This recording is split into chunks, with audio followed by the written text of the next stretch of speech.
watchers of Sheppard TV.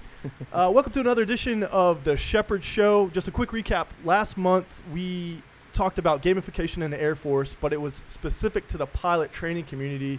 We're going to keep that subject going, but we're going to focus on the tech training side of that. So we have a lot to talk about. Before we jump into that, we need to introduce who we are. I'm the video guy here, Ben. And I'm James, Master Illustrator. I'm Sergeant Ingram. I'm the VR guy at 362. I'm Sergeant McGarvey. I'm also the VR guy at 362. So one of the arguments I remember, not arguments, but one of the points that I remembered people that had been in the tech training community saying a lot was that, yeah, VR is great, you know, video games are great, but there's so much that we can't teach using that technology. It needs to be hands-on. And I was always of the opinion, the more I would like look into things and be like, well, actually it's more like we can do 85% of this with VR and then fill in the rest. They do need some hands-on, but you can do most of it with VR. Is that something that you guys would agree with? Can you elaborate on that a little bit? Absolutely. Something that we get asked a whole lot is all about the VR stuff, and are we replacing an instructor? Are we replacing the training that we do? And the reality is we're not replacing any of the training, any of the hands-on portions. The VR is actually used in the training to augment the hands-on. Enhance that. Yeah. Exactly. So the biggest part that we do with the hands-on is we actually put the student in the VR headset and they get to do that exact task. If we take, you know, wheel and tire change for an example, since we are crew chiefs, they can actually sit there, do their wheel and tire change, do all the steps, the procedures. They know the steps. They're following the TO. They know what tools to use, when to use them, the whole procedure. And then they get to go out with their instructor and do the actual hands-on portion. Right. And Alex can talk about a little bit more on that and how it saves us money. Yeah. So not only that, it's no wear and tear on the equipment. So the practice of them making the oops and the mess ups, they're not doing it there. They have a safe environment. They're not hurting themselves. So now that's not costing the Air Force any money. They're sitting there practicing, becoming proficient at knowing exactly how this task is to be accomplished in this nice environment, going out there with that confidence. There's no stress. It's warm. Yeah. So they know what they're doing now. They're able to go out there and perform. It's saving the Air Force money, but have you guys got any feedback from operational bases from people that have gone through tech training transformation? And then I guess two, are they performing better? Is this more efficient? Even though, yeah, I know it's more efficient as in it saves money, but is it more efficient with time? So for us at tech school, it is more efficient for time. However, we had a class go through our initial proof of concept went through in 2020, and they're just now getting to the flight line, and that's where Det 23 has taken over. So jury's still out? The jury is still out. Yeah. Okay. So. Okay. Well, cool. So we'll just pick up with that when we come back. We're going to take a break, and we'll be right back.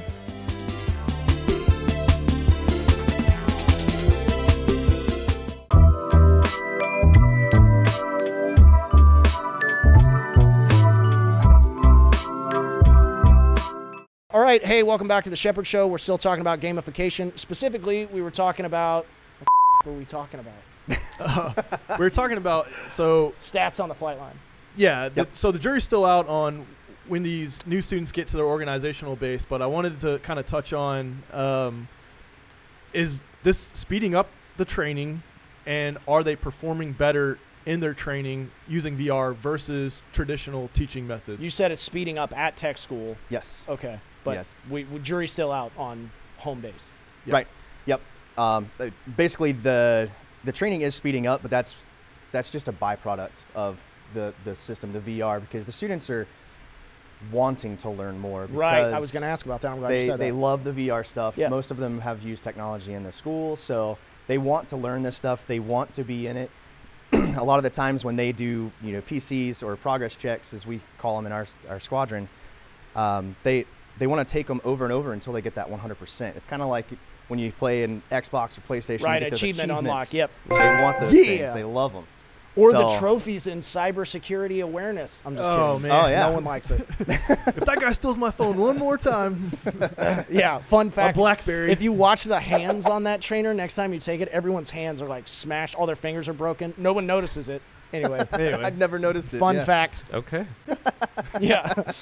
So you were saying something about the 80% getting close to like the task, like 80% closer. So right now we're limited to the aircraft that we have here. Most of the aircraft is pretty outdated. Some of our equipment is outdated. So this technology doesn't just give us that augmentation. It also gives us the capabilities to actually give them something that we normally would not have. 100%. Yeah. So some of these new 5th-gen aircraft, we can actually, at a point when it starts getting delivered, we can actually give that to them and give them so they could actually see their aircraft before they actually get out there, except besides we were talking about that the other day, like location-wise. Yeah, so is it true that, okay, yeah, they're working on an F-35, which we don't have here at Sheppard, but also, hey, I'm going to be stationed in Okinawa. Can I, like, Google Earth the hangar bay in Okinawa and actually work where I'm going to... Got something awesome for you guys on that one. So we actually hosted HTX Labs, who is one of the people that's helping with these things. Okay. They just came up yesterday and Monday, and we talked to our commander, and they just released something to us yesterday about a geospatial. Nice. So we can actually type in the coordinates to anywhere we want to go to that place. So say I want to go to Hickam, Hawaii. Your driveway. That's it. I could go to my driveway. And that'd be so dumb. But the cool thing about it is I can go in my driveway and I can set a C-130 right there. Yeah, that's and awesome, just work on it in my driveway. I'm familiar with my driveway. I know where my tools are in my driveway. Right. If I have age equipment, I can put age equipment down there, and age aerospace ground equipment. That's what we use to augment. Drop in some hearing protection for the ground equipment. Absolutely. Yeah, so we're going to take a break, and when we come back, we'll talk more about working on jets in your driveway. Geospatial. I don't know what that means. I don't know. We'll pull up that.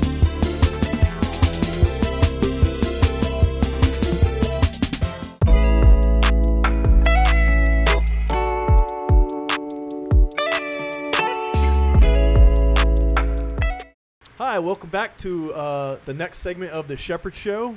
We were just talking about geospatial stuff, where you can work on a jet in your driveway.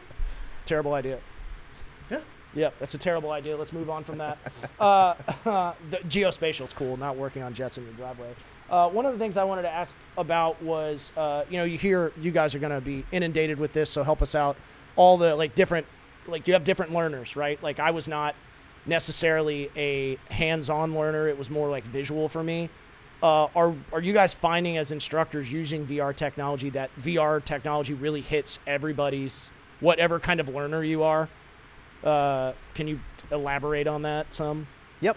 I'll speak a little bit, and then Alex has a little bit more. But I know for us, VR is hitting the majority of the learners. We do still have learners that want to read, that want to learn in a different manner. Can you imagine reading? I'm just kidding. Taking it home, taking notes. It's pretty outdated. That's cool, though. Yeah, no, that's cool, I guess. But yeah, VR hits on most of the ways that a lot of the students nowadays happen to learn through. And then they also, we still get people that are in their 30s coming into our tech school. Sure. So we do have those other types of learners, the audio learners and the visual learners.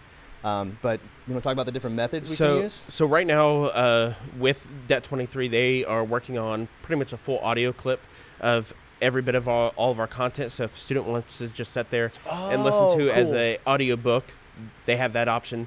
We're working on multiple modalities, so then that way we can not only let them do the VR if they don't feel comfortable, or some individuals VR is not right for. Right. So with that, we're trying to make it to where we gamify it. Throw an Xbox controller in there. They could sit here and actually perform as a crew chief, but with the Xbox controller to learn and understand that task. And same thing, we pull it up on the tablet and just operate as a watch mode. Yeah. Sitting here, watch. Just cast it up on the So one of the things that we talked about the pilot training side, do you see on the technical side where you can make it like a competition? So both people have VR headsets, and now who can change a tire the fastest or something like that, and maybe incentivize a little bit on, you win something? I don't know. Do you win? Do you win in from the military? prize tower, like leaderboards? Yeah, so we totally can, but we live and breathe safety. So we don't want to push the students to do something as fast as possible. Yeah. We want to make sure the planes get where they're going. I remember talking about that back in the day also about like you know, I realize pilots have a very complicated job. This isn't a dig in any way, but every pilot flies an aircraft. If you're a maintenance guy or gal, you might be doing, you know what I mean? It's really hard to like streamline that because there's such a broad swath that we have to cover. So it gets complicated. I would love to be able to figure out a way to like incentivize in a nerdy way tech training. I don't know. Hopefully we can figure that out. We're going to take a break, and when we come back, we'll pick more up questions. Yeah, more questions with these guys.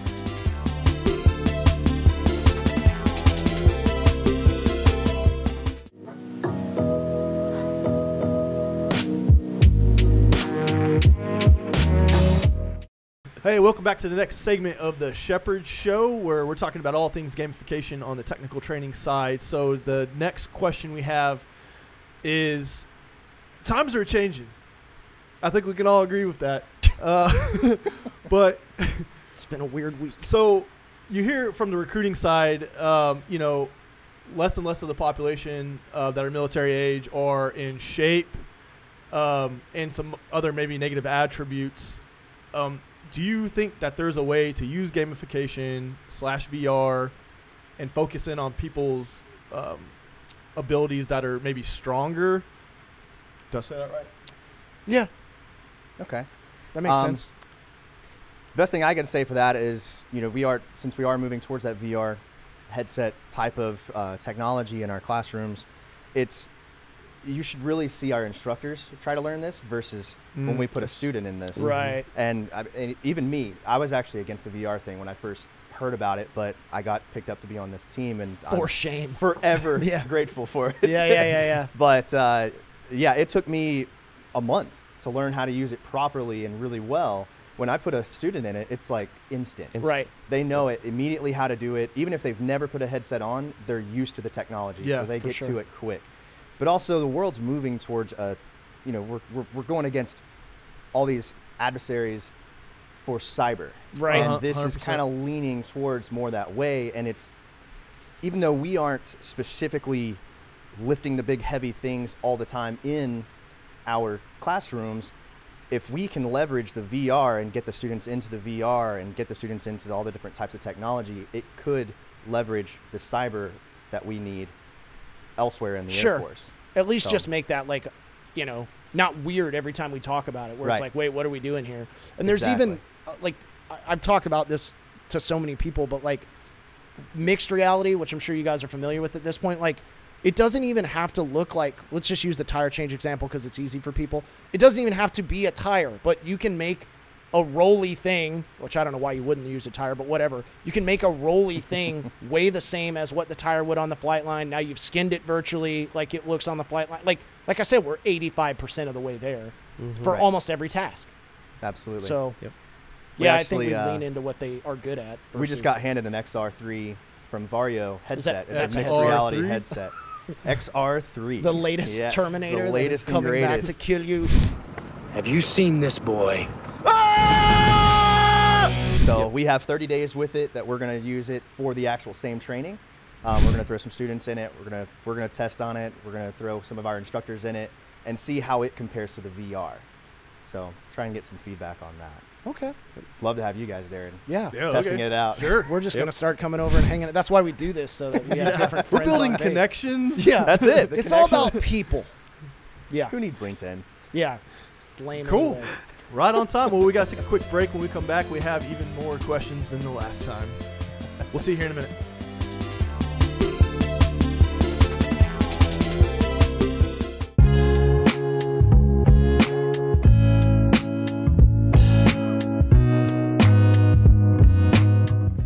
Hi, welcome back. I was just ignoring whatever James was saying on the break. It's true. But we're going to dive back into gamification on the technical training side. Yep. Okay, so I have a really good question, I think. So COVID, we're all coming out of it, right? One of the things that COVID did teach us is how much we could do from home, I think, in a lot of career fields. So from the instructor side of things, do you see a world soon where, because I'm sure it's the same, like we hear a lot about like MTLs, but like for instructors, do I have that right? MTLs are the other ones that take care of the dorms, right? Okay. You guys probably have manning issues, right? Like there's not enough instructors, right? Always. Is there a way to leverage this technology to make one instructor 100 instructors? You know what I mean? You get where I'm going with this? Absolutely. Okay. So this is bringing it pretty much just like a online college forum. Yep. Cool. They are able to do everything pretty much on their own. We are teaching it. Our goal is to try to get it to that point where it's a college classroom. The only difference is they can actually practice. They don the headset, practice right there, right where they're at on, right, we would on their send bed. them. We would essentially send them that. I know the pilots were working on something like that too, where it's like a VR headset and a laptop shows up at your house, and like you're gonna do this. Take it home for the weekend. Yep. So we've already started the process of getting Surface tablets for the students, and our next process is actually going to the Vive Focus 3s. Is what we've looked at. We've looked at a lot of different options. There's still more options out there. It's pretty much whoever gets the grace from the Air Force or DoD for us to operate. But our overall goal is a standalone setup. So then that way I could say, hey, go home and practice this weekend. Yep. Everyone, we're under lockdown for XYZ, and hey, I could send you all home, and you could all still progress. So then, hey, when you meet all these objectives, you show back up. We do the hands-on. No more snow days. Yeah. No. Which I'm not. I would love to keep the snow days. Told my kids that no more snow days for you. Right. So what do you currently at? What do you think the timeline on is? Okay, so they get done with boot camp. They come to Sheppard for tech school.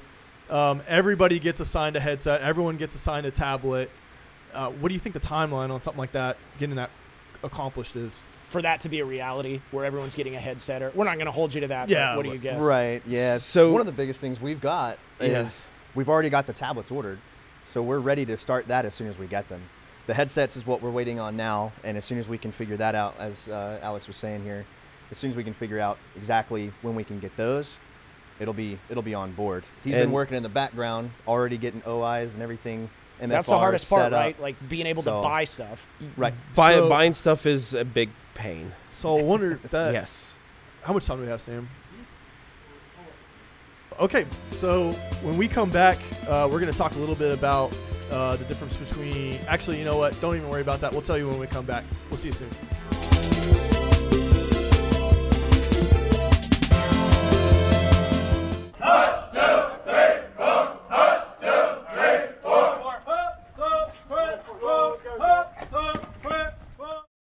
Hello again and welcome back. I think this is going to be probably the final segment, and we kind of just want to talk about, between pilot training and technical training, there's a lot that has been discovered, but I think there's also a lot that has not been discovered, and we want to kind of talk about how do we scale this whole entire process up for the Air Force, and also where do you see this going in the next 5 to 10 years? So break that up in the way that you think about it. Perfect world. How would we scale this? You got unlimited money. You got unlimited, you know what I mean? The problems that you're dealing with, you don't have to deal with. And then on the back end of that, realistically, where do you actually see this in let's say 5 years? 5, yeah. Okay.